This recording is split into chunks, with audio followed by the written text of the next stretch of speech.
Hey guys, this is Jasmine, your Tuesday host here on the Spellbound Heathens, and this week we're going to be talking about sex magic.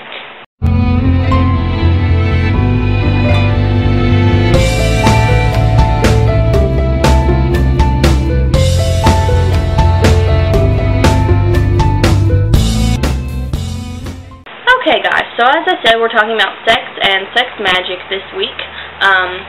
First of all, I guess I'll just give you my opinion on sex in general. I was raised in a very Christian household, so I was raised in a very traditional view. Obviously, I was taught that sex is between a man and a woman when they are married, and it's only sanctioned within a holy marriage.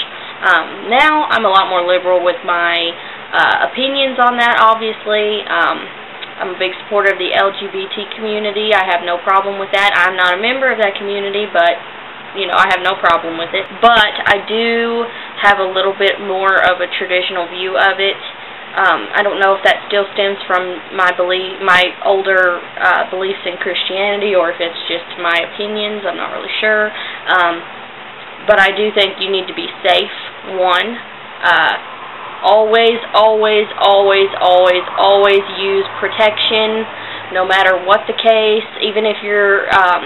Even if it's not to prevent a pregnancy, you still need to prevent disease.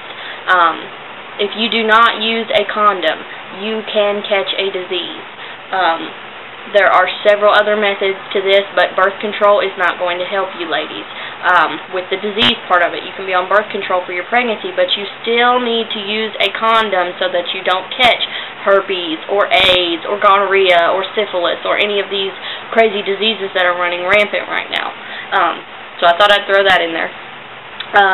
And second of all, I'm a little more traditional in the fact that I think that sex should be between two people that love each other. They do not necessarily have to be married, but I'm not one to condone somebody, you know, running around having one night stand after the other, constantly with 40 different partners. Now, if it's your thing to do that, and it's okay with you, that's fine, but that's not something I personally would do.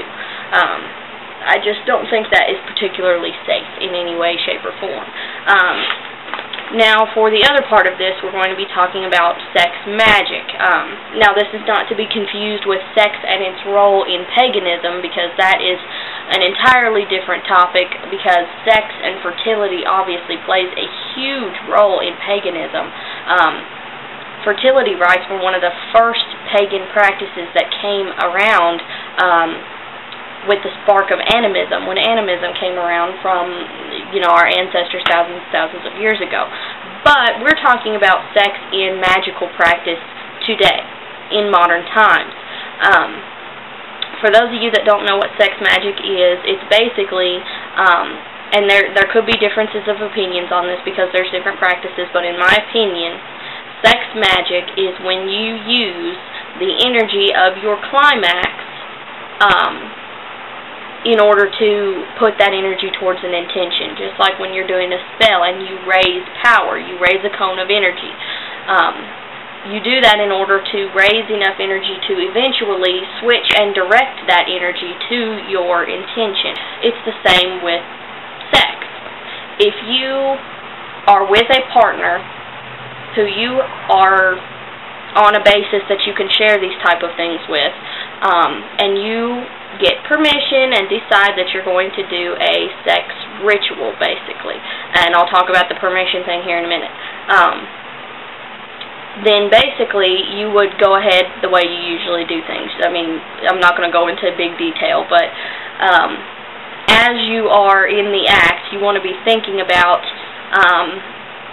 not necessarily like constantly like, I want a new job, I want a new job, I want a new job, but because that would kind of kill the mood. But, you know, in the back of your head, know what you're doing. Light certain colored candles. For example, if you're wanting a new job, maybe you would light green candles. Put some things around that have to do with that goal. And then as you get closer and closer and closer, you're building up that cone of power. And then once it hits the peak, right before you hit climax, you want to switch over your thinking. And this is a little difficult for a lot of people to do because, you know, sex is in our DNA. It's something that we we have to do. We are driven to procreate. And not a lot of people can just automatically switch over from, you know, ecstasy to thinking about what their goals are in this raising of energy. But you want to switch over, obviously, and it's like an instantaneous thing. You need to be able to automatically switch your mind over. I'm snapping a lot, but anyway, you need to automatically switch your mind over to what you're thinking about, and then as you climax, as that power is released, you want to say your words of power, your affirmations, whether you say, "So mote it be," or "by free will for the good of all," or whatever you say. I typically go with "so mote it be." You want to do that. Say that and let that energy go where it needs to go.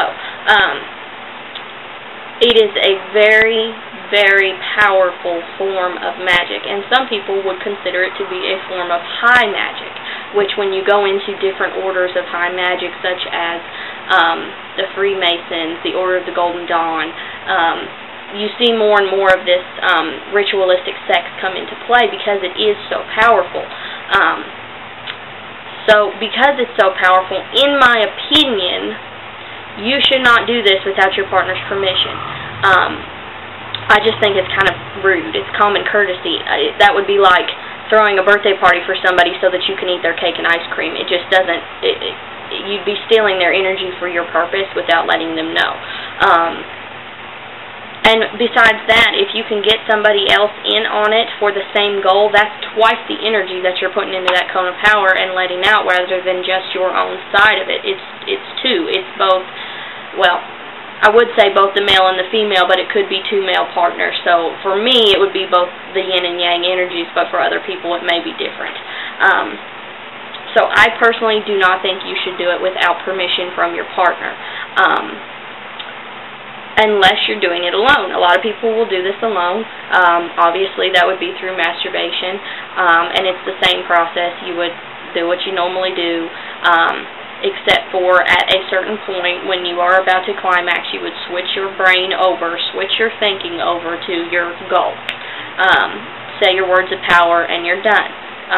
Now, you will need to ground after this, probably pretty severely, because in my experience and from my research, most people say that it is extremely draining. Obviously, sex is pretty draining anyway, but when you turn around and also are dumping all that energy into your intentions, you're going to be so drained, it's ridiculous afterwards. So make sure you ground after that, eat something, drink some water, use a grounding crystal if that's your thing.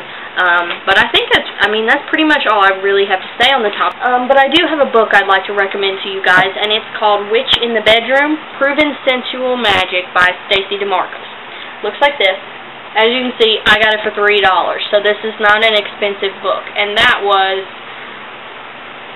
in 2003, my mom bought this book at half-price books for $3, so now you might be able to get this for like 50 cents on Amazon. Basically, this book is a modern guide to the magic of love, just like it says on the back. This is not just a book about sex. It's not just about sex magic. The first two parts of the book, there's 3 or 4 sections. The first 2 sections of the book are all about before you put your broom in the bedroom, in a way of speaking. It's about dispelling the myths about witchcraft, a little bit of the background about what a practice in witchcraft is. This book is in no way attached to Wicca.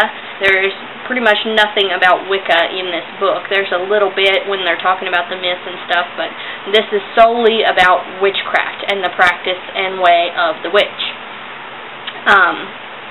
Then once you get into the second half of the book, you start getting into the sex magic, and it's not like an overly raunchy, overly detailed book. It's laid out in a very polite manner, but it's not, obviously it's just not about sex magic.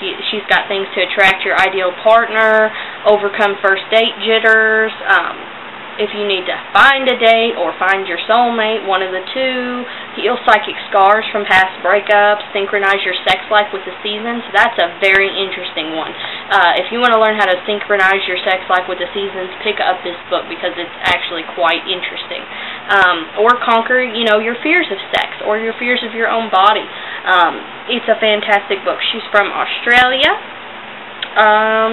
So yeah, you can probably get this on Llewellyn's website, but I'd look it up on Amazon. So I think that's pretty much all I have to say on sex magic and sex, and we will see you next week. Blessed be.